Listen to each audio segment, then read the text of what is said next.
A very good morning to you. Thank you very much for making time to join us here on KBC Channel 1. You're in time for BizCheck. My name is Betty Kiptum. Now, today we have quite a lot lined up for you, including a conversation on matters food security and specifically food waste management. How much food are you wasting in your house? Why are you not managing the food that you have better? And just what the numbers look like. A lot of food is going to waste while many people are hungry. So we shall be having that conversation in a bit. The conversation we shall be having about food security, we'll be having it with Winnie Yegon. She is a food systems analyst at FAO, at the Food Agriculture Organization, as well as Ahmed Abdi at RRDO. He's the executive director, and Parvin Ngala, the regional director of Oxfam East Africa. And before we get into that conversation, the prices of food have been soaring higher, and what was flagged yesterday was the cost of milk that is supposed to go even higher in the next few weeks. Let's just get that piece before we delve into the conversation. But what is the government doing to mitigate these harsh conditions? The prices of animal feed have gone up by more than 30% in the last year on account of expensive corn, minerals and soybeans.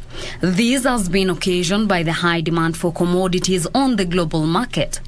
These have seen the cost of the white gold jump from a low of 45 shillings in June last year to the current 65 shillings for a 500 milliliter packet of milk. I'm kind of surprised na ile life tunaishi kwa sababu kila kitu increase. Like for now, asubuhi si lazima sasa nikunywe chai. The Kenya Dairy Board says the upward pressure on prices is expected to remain in the coming months as processors are not getting enough volumes from farmers due to the ongoing drought. The situation is expected to worsen since most processors do not have stocks of powdered milk, which they normally reconstitute into fresh milk when there is a shortage. A spot check by KBC indicates that all leading processors have adjusted their prices between 5 shillings and 7 shillings for a 500 milliliter packet of fresh and long life brands, dealing consumers major blow. Farmers wamereduce bei ya chakula ya mifugo so that we can punguza the bei ya maziwa kwetu, sababu unaona it starts from the ground. Kama kwa ground maziwa iko na bei ya juu, pia sisi kwetu by the time inatufikia na bei ya juu, so lazima tuuze na bei ya juu pia. The automated milk vending machines are currently selling the commodity for 70 shillings a litre from 65 shillings 2 weeks ago. Maziwa imekuwa too expensive. It's unbearable. So kindly, serikali yetu tafadhali, mtusaidie, mtupunguzie bei ya vitu chini. However, there is hope that the expected rains will reverse the current trend.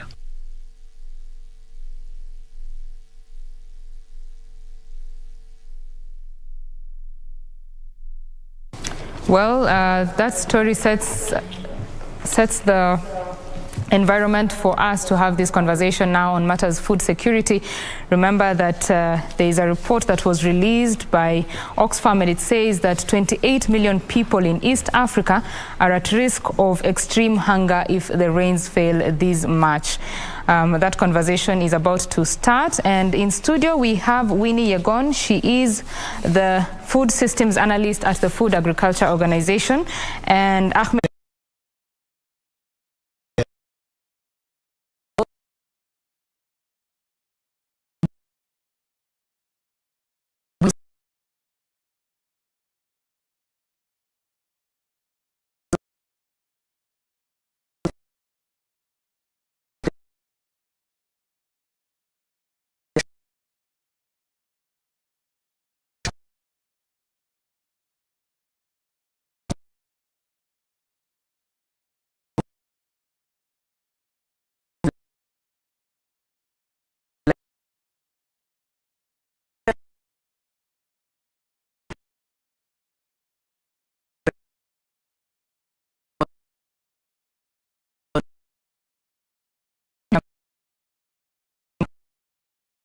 Abdi, in Kenya, as much as millions are facing hunger, there is millions of food that is going to waste every year.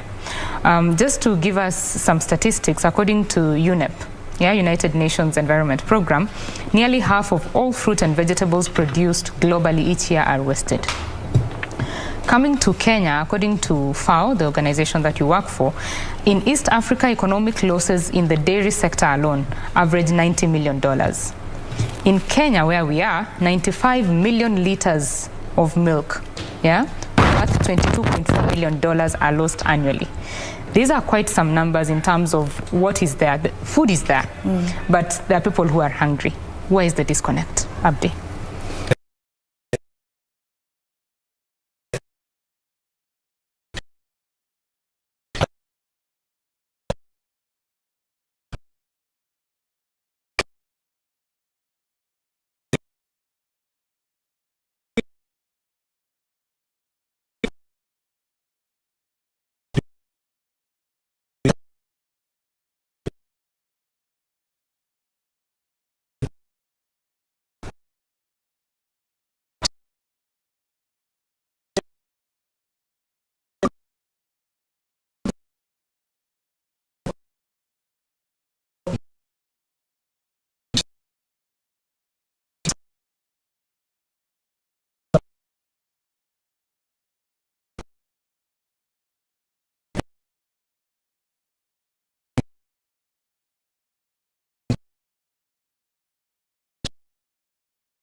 You find even when we have the emergency situation, you see the international community coming with support and food coming from other parts of the country.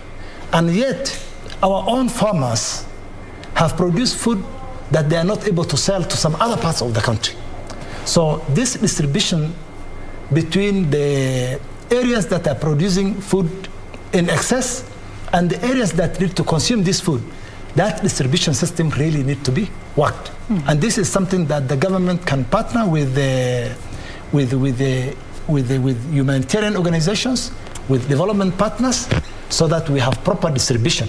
Where food is produced in one part of the country, milk is produced, we should be able to really have this milk and these cereals taken to the other parts of the country at affordable prices, so that even when we have emergency, we are able to give that support that is needed to the ASAL counties in good time. In good time. Yes. Yes. Winnie, you deal with this on a daily basis. Just give us your experience in the field and how people are managing food. When it comes to food, I usually am an advocate of managing the food we have before we start talking of increasing our production, increasing our productivity. Because the thinking is, if we can't manage the food we have at the moment, increasing productivity will not automatically equate to food and nutrition security. Just as Abdi has mentioned, we have inefficiencies within the value chain, because for the longest time within the agricultural sector, to address food and nutrition security, we have focused on the farm. But the question we are now asking ourselves is, what do we do with the food once it is ready?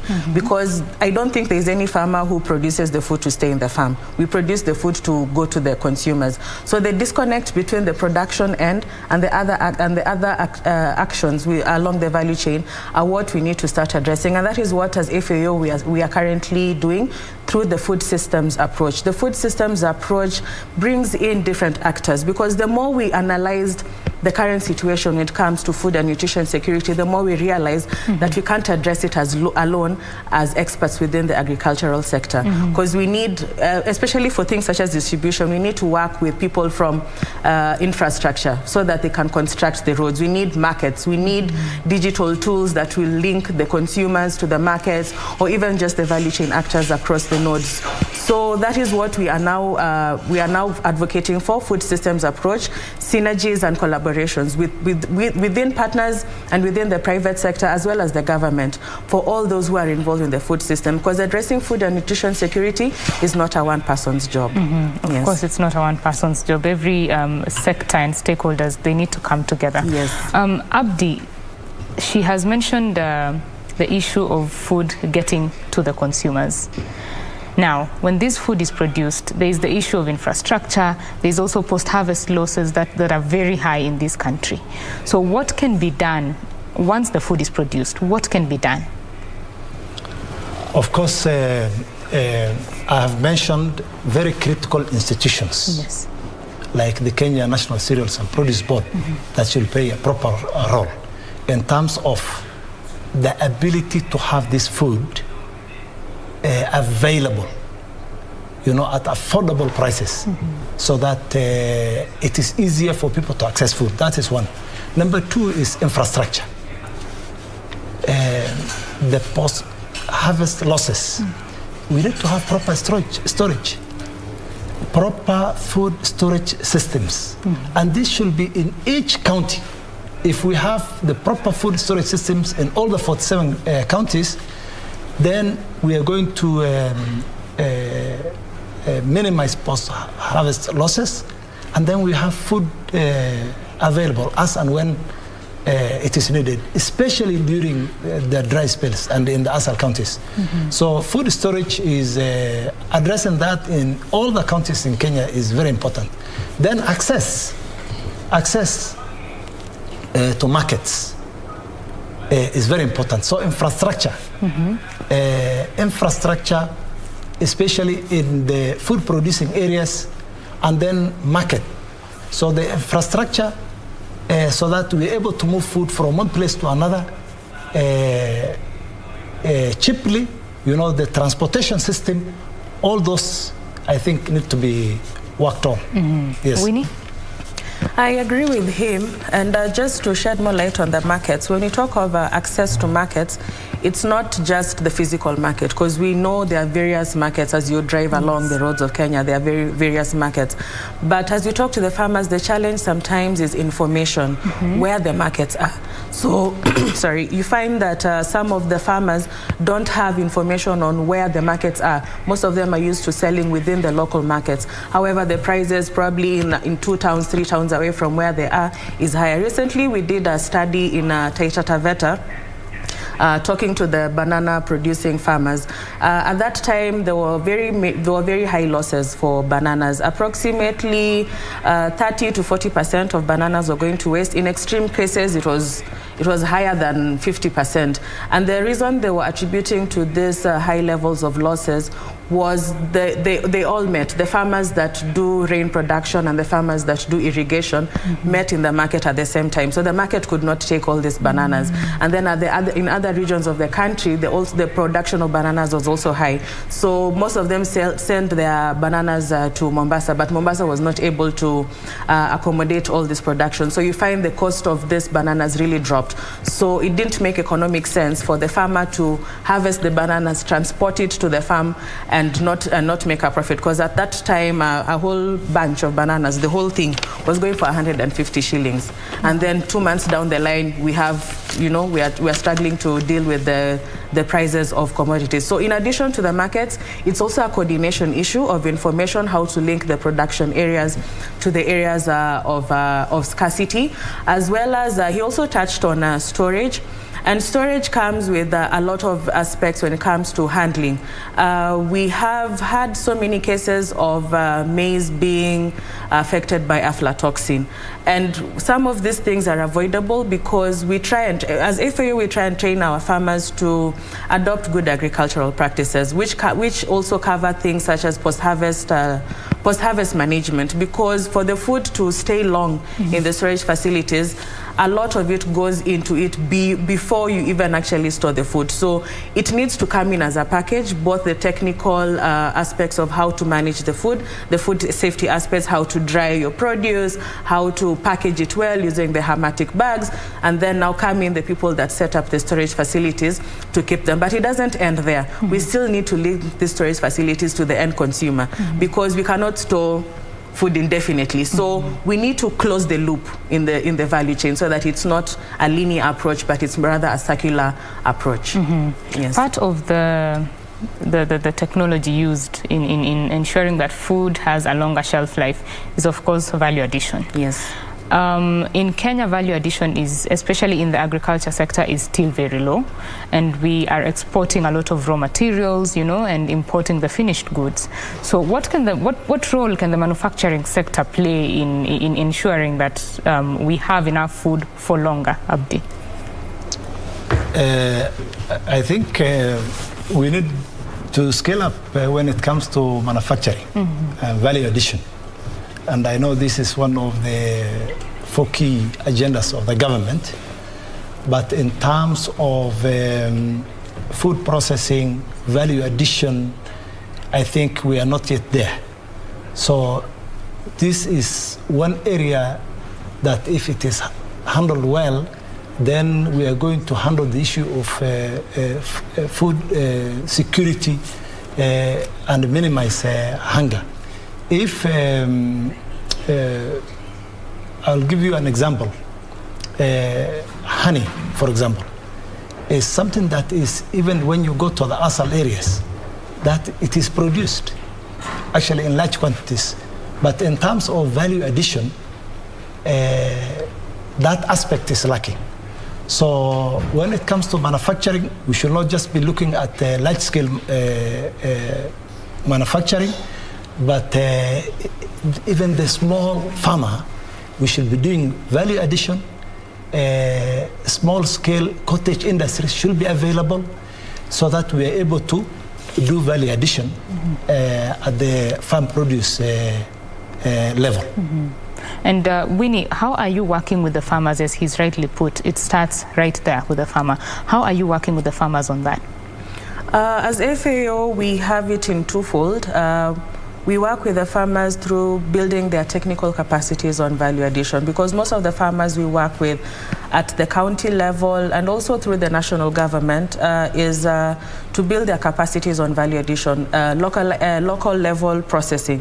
So things such as drying of fruits and vegetables, making of jam, and this has really helped. We have a few testimonials from our farmers, and the impact is really felt on the ground, because you find in areas such as Kitui, Makueni, during the rainy season they have bumper harvests when it comes to things such as cowpeas.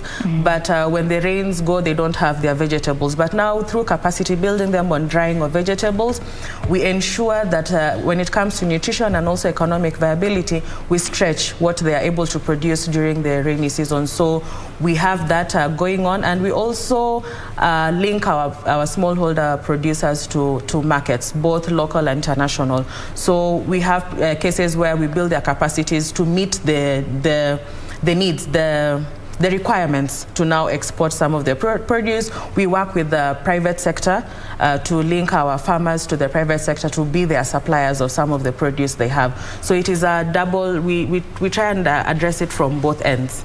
Yes. Right. Abdi, let's talk about the hunger situation now in the Asal region in Kenya. With 28 million people in the East African region facing extreme hunger. In Kenya, it's a bit worse because the global food prices, we already had a battered economy, and then the rains, you know, if the rains don't come, it will be really bad. So what should be done? What can be done in the immediate future to at least salvage the situation? Thank you very much for that question. The time to act is now. We already have 3.5 million people who are food insecure in the Asal counties alone.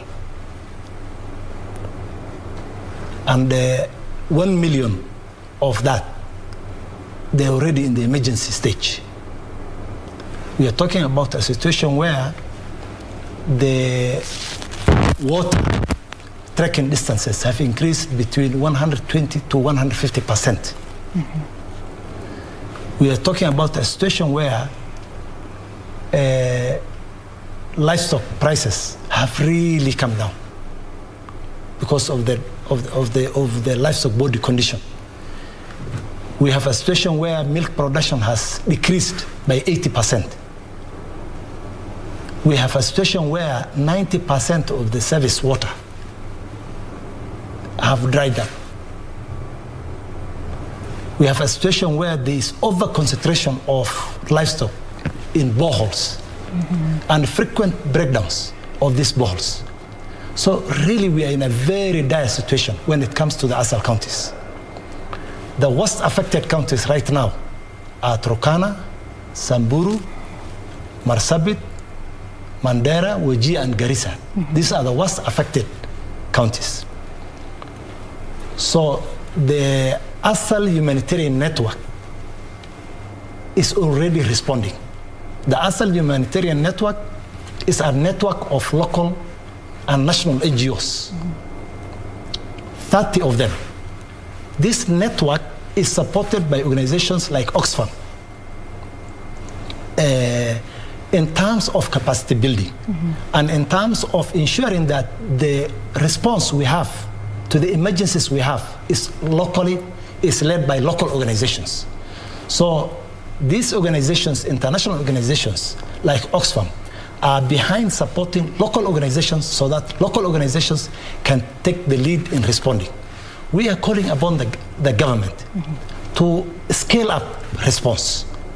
Because in the ASAL counties, right now we are talking about response. If you don't respond, then we are already having, in these ASAL counties, we have 1.5 million livestock deaths. Soon we may hear human deaths. So we need to scale up the response. The ASAL Humanitarian Network, supported by Oxfam, are currently doing cash transfers in 8 of the ASAL counties, using this network of local and international organizations because they understand the people better and they are in those areas, actively operating in those areas. So international organizations like ACTED, Oxfam are supporting in terms of, number one, cash transfers, because when you have the cash, you're able to buy, as opposed to when you have food. If you are given one type of food, then you will need some other types of food. So the cash transfer is something that is happening as an emergency response so that they're able to buy food and especially nutritious food that they need at this time, because children are most affected. The malnutrition levels are very high. So we need that response. We need to scale up the response so that we're able to reach. Now we have reached 7,500 households at the moment. Our plan was by this month we should have reached 15,000 households. That was our plan. So we need to scale up this response, and the government also needs to come up in a big way so that we don't have a situation where there is starvation or people are dying because of the current drought situation we have in these ASAL counties. Yes. That report by Oxfam said that there are concerns that aid is not going to come in as much as it used to, because currently all eyes are in Ukraine and Russia, in Ukraine where the Ukraine-Russia war is going on. Yes. So how is this going to impact a response to the situation? We always have this situation where when you have a big event or big emergency happen in some other parts of the world, then some emergencies tend to be forgotten. Yes. So we are calling upon the international community to really not forget what is happening right now in Kenya, especially in the ASAL counties. But I think the primary responsibility is the government. The government must also step in and fill some of these gaps that are existing at the moment. So we need the government to come in a big way, because the situation really is very, very dire. Yes. The situation is very dire. Winnie, when we spoke about, of course, there's the Ukraine crisis, which is causing a spike in food prices. So this is the time, if there was a time that people should manage their food better, it's now, right? Yes. So how can they do that? We have it at different levels. So everyone is responsible for food waste management at the different nodes of the value chain. So at the production end, I would say market information systems, market-led production, so that the farmers ensure that they're producing food to meet a certain market, which is something we have already begun building capacity for our farmers. But also, food waste is more on the lower ends of on the downstream side of the value chain. When we talk of production, processing, and transport, that we refer to as food losses. But when we talk of retail and consumers, that is where we talk of food waste. So now, to address food waste, you and I play a very big role, because we are, in addition to retail, we are the largest contributors of food waste. According to a report done by UNEP, in Kenya we waste approximately 100 kilos of food a year per person. UNEP is the custodian of the food waste index, and FAO is the custodian of, or rather manages the indicator for food losses. So we do it together.